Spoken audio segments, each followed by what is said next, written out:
السلام عليكم البنات، كي دايرين؟ لاباس عليكم؟ نتمنى تكونوا في احسن الاحوال بصحه جيده. انا جيتكم اليوم بقراءه جديده اللي هي قراءه برج العقرب بالنسبه للشهر دجنبر او شهر 12 2022. هاد القراءه غتكون قراءه عامه، وطبعا قبل ما نبداو هاد القراءه كما العاده كنطمنكم صديقاتي اصدقائي الاشتراك في قناتي وتفعيل الجرس باش دائما يوصلكم جديد، وبغيتكم تدعموني وتزيدوا تدعموني بلايك، وتأنا نبقى دائما نفيدكم ونعطيكم الجديد. فيلا نتوكلوا على الله ونبداو بقراءة برج العقرب. برج العقرب. برج العقرب، الأيام المقبلة إن شاء الله عندك كتير مفاجآت. هاد الشهر ان شاء الله غيكون عندك من افضل الشهور، وغتنهي السنة ان شاء الله وانت فرحان وانت سعيد، وغتسمع اخبار سارة ان شاء الله باذن الله. برج العقرب عندك سفر. برج العقرب كتنتظر شي اخبار تسمعها. كنشوفك يا برج العقرب انت في طاقة انتظار.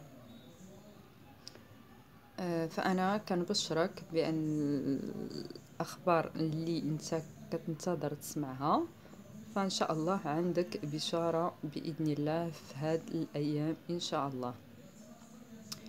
كتنتظر اتصال هاتفي يا برج العقرب، صار لك فترة وانت منتظر هاد الاتصال او هاد الرسالة، فان شاء الله سوف تفرح عما قريب باذن الله. برج العقرب، كنشوف بعض الناس من برج العقرب كينتظروا صلح عفوا كينتظروا صلح مع الشريك. فانا كنطمنك كنقول لك ان شاء الله انك غتنهي السنه كيف ما قلت لك وانت فرحان، عندك لم الشمل مع الحبيب او الشريك، عندك فرحه، عندك لقاء عاطفي، فان شاء الله غيكون عندك استقرار عاطفي باذن الله في الايام المقبله ان شاء الله.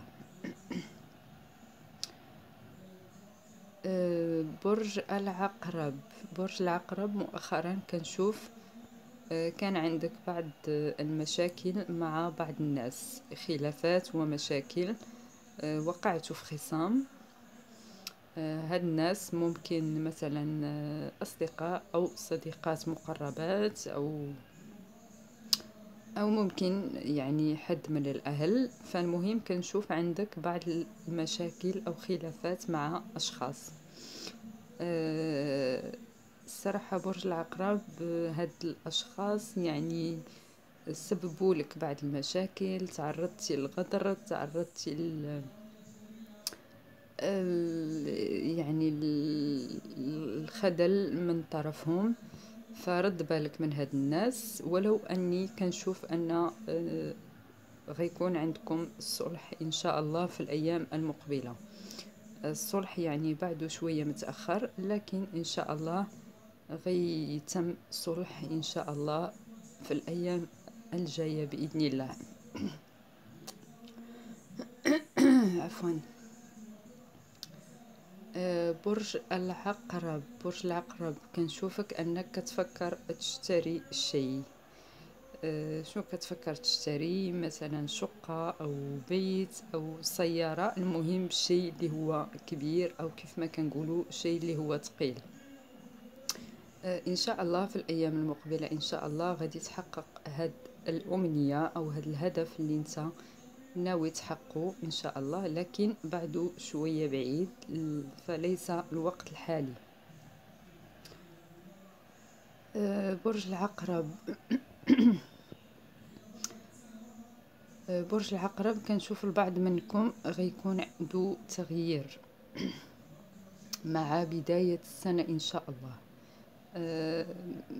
ممكن البعض منكم غيغير مثلا محل سكنه، أو مثلا مقر عمله. المهم كنشوف أن غيكون عندك واحد التغيير إيجابي، واحد التغيير كبير إن شاء الله لبرج العقرب، غيبدا به حياة جديدة إن شاء الله بإذن الله. كنشوف بعض الناس من برج العقرب كنشوف عندهم خلافات كبيرة مع الشريك، شريك أو طبعا الزوج.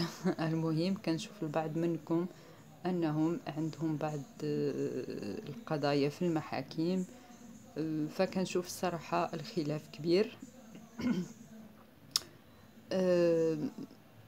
كنشوف أن غيكون إن شاء الله في الأيام المقبلة إن شاء الله غيكون عندكم لقاء ممكن غتلتقوا مثلا في المحكمة، أو غيكون حوار. هذا الحوار غيكون ساخن بينكم، لكن نصيحة مني لبرج العقرب، حاولوا أنكم ما تكبروش الخلاف. إلى أنتم يعني باغين تحلوا المشكل، أو فحاولوا يعني تهدوا الأوضاع.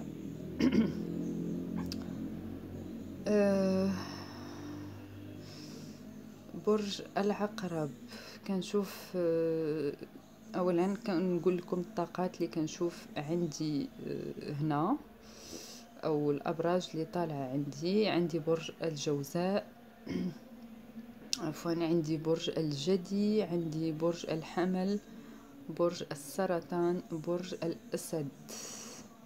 هاد الابراج كنشوفها عندي. هاد الابراج كنشوف غيكون عندك معها الخير في الايام المقبله ان شاء الله. كنشوف غيكون عندك معها صلح، كنشوف غيكون عندك معها لقاء.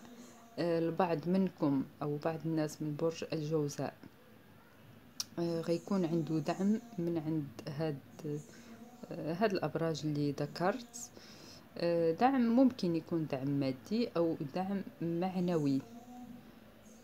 فان شاء الله برج العقرب كيف ما قلت لك غتنهي السنه وانت سعيد جدا، وانت فرحان مبسوط، فامورك ان شاء الله كلها غتتم بخير وعلى خير. كنشوف البعض منكم ممكن يعني بداية السنة تكون عنده يعني شوية ثقيلة أو بطيئة، لكن على العموم فإن شاء الله كيف ما قلت لك غتكون عندك أيام جيدة جدا بإذن الله. فهادشي اللي كنشوف عند برج العقرب بالنسبة للأيام المقبلة إن شاء الله. فيلا شكرا، خليكم تبقوا على خير.